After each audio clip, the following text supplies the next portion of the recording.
बहुत इंपॉर्टेंट हमारे एग्ज़ाम्स के लिए। तो अभी हमारा पहला क्वेश्चन है, यूनियन बजट का टोटल कितने रुपए का बजट था। तो ये था 48.21 लाख करोड़ रुपीज़। इस बार हमारा budget total 48.21 lakh crore rupees का था। हमारा नेक्स्ट क्वेश्चन है, इस बार किस सेक्टर को या किस मिनिस्ट्री को सबसे ज़्यादा पैसे दिए गए थे इस बजट में।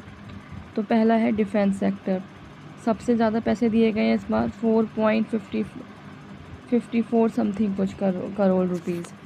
देन सेकंड लार्जेस्ट पैसे जिसे दिए गए हैं वो है रूरल डेवलपमेंट के लिए। और फिर तीसरे नंबर पे आता है एग्रीकल्चर। तो इस बार हमारा जो बजट है उसमें सबसे ज़्यादा पैसे दिए गए डिफेंस मिनिस्ट्री को, देन रूरल डेवलपमेंट को देन उसके बाद एग्रीकल्चर को। और इस बार हमारा 48.21 लाख करोड़ रुपीज़ का बजट था। अब हम कुछ और भी इंपॉर्टेंट क्वेश्चंस देखते हैं इसके। ये ऐसे क्वेश्चंस एग्ज़ाम में बहुत आते हैं, PCS और बाकी और भी क्वेश्चन आते हैं। इस बार एक टैक्स, कौन से टैक्स को गवर्नमेंट ने ख़त्म किया है। गवर्नमेंट ने एंजल टैक्स को ख़त्म किया है। एंजल टैक्स वो होता था जिसे स्टार्टअप में एंजल इन्वेस्टर इन्वेस्ट करते थे, तो इसे एंजल टैक्स को ख़त्म कर दिया इस बार गवर्नमेंट ने। नेक्स्ट है इस बार जो कॉरपोरेशन टैक्स था, कॉरपोरेशन टैक्स जो कंपनी अपने प्रॉफिट पे देती थी वो पहले था 40%, उसे घटा के उसे कितना कम कर दिया है, वो इस बार कर दिया गया है 35%। नाउ हम कुछ और क्वेश्चन देखते हैं इसके। और हमारा क्वेश्चन है इस बार, जो इस बार नेशनल फार्मिंग में फार्मर्स के संबंध में बजट 2024-25 में इंडियन गवर्नमेंट का टारगेट क्या है। तो national farming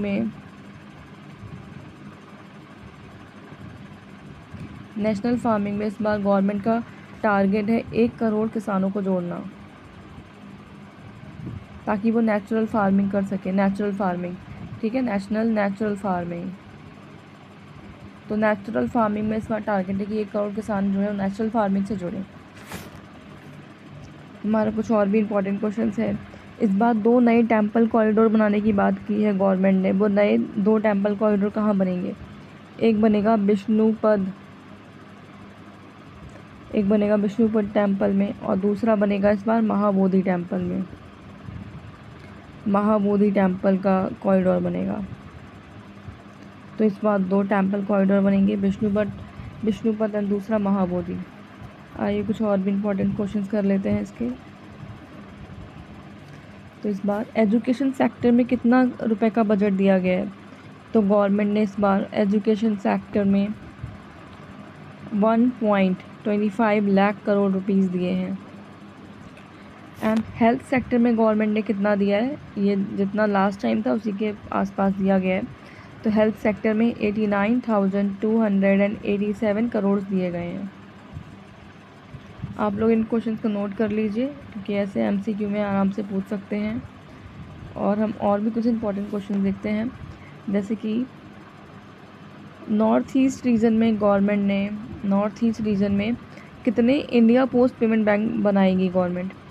India post payment bank north east region में कितने बनेंगे। तो हमारे इस बार नॉर्थ ईस्ट रीजन में इंडिया पोस्ट पेमेंट बैंक 100 बनाने का लक्ष्य है। और भी एक क्वेश्चन देखते हैं हम लोग, कुछ और भी क्वेश्चन हैं इसके। तो इस बार सैलरीड एम्प्लॉयड जो होते हैं हमारे, सैलरी एम्प्लॉय के लिए जो स्टैंडर्ड डिडक्शन है वो गवर्नमेंट ने कितना किया है, उसकी सीमा कितनी बनाई है। स्टैंडर्ड डिडक्शन की सीमा गवर्नमेंट ने की है ₹75,000। तो ये थे हमारे कुछ इंपॉर्टेंट क्वेश्चंस यूनियन बजट के।